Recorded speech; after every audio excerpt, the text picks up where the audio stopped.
Brautryðjandinn, árleg viðurkenning Nýsköpunarmiðstöðvar Íslands, verður nú veitt í 3. skipti.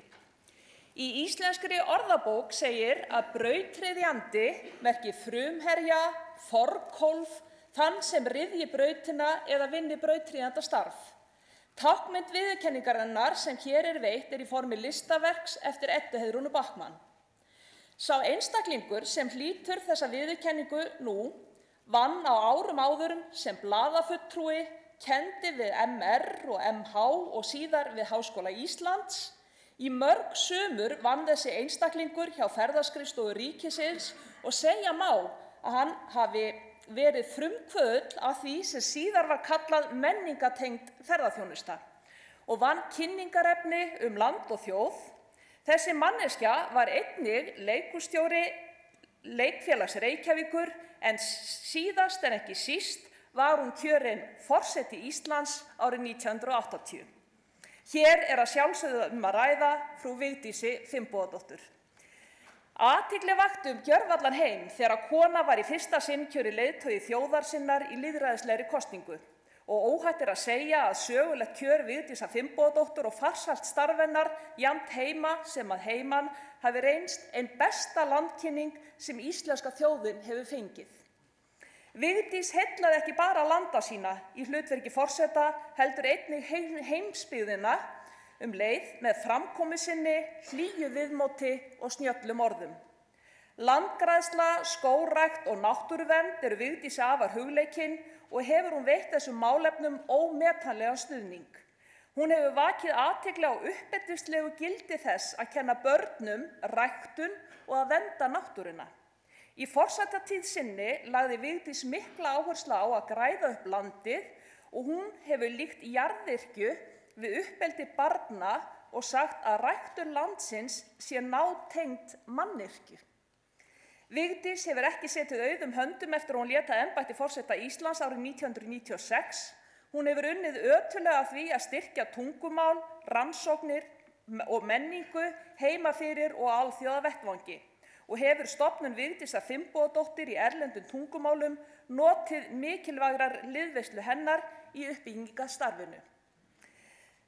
Vigdís lifandi góðsögn og ein merkilegasta persóna Íslands sögunnar, leyfi ég mér að fullyrða.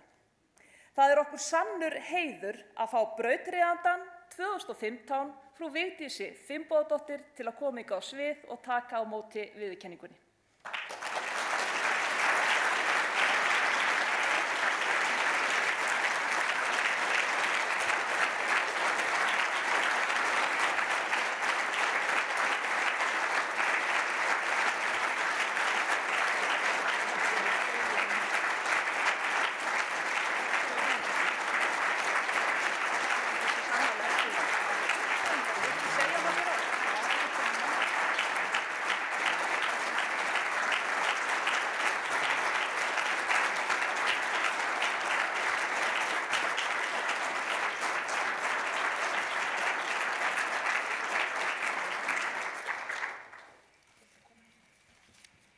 Ég þakka kærlega fyrir þessi hlýju orð og þessa velgjörð í minn garð og tala svona fallega að ég bara veit ekki almennilega hvað ég að segja. Ég vona að þetta hefur tekið upp. En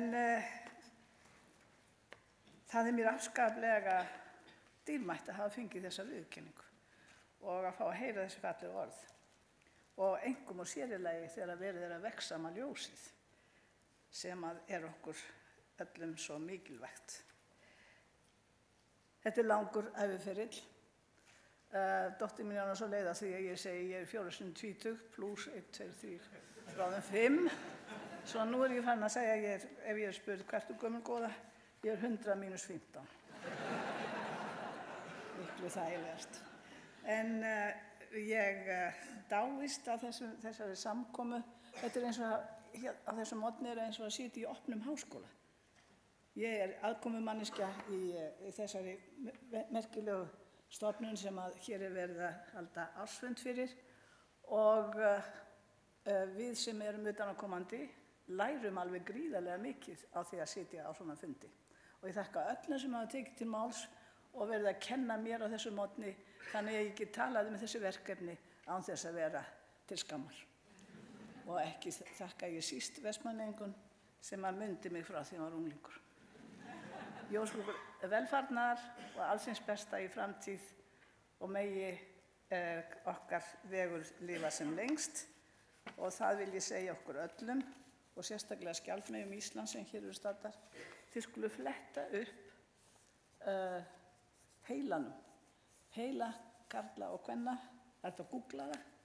Og þá komumst við konur að því að það er ekki mikill munur á heilahvelinu í okkur konum og körlum. Sá er helst munurinn að karlar hafa eilítið öðruvísi heilahvel en við getum notað bæði það sem þeir ekki geta. Þakka kærlega fyrir þessi verk.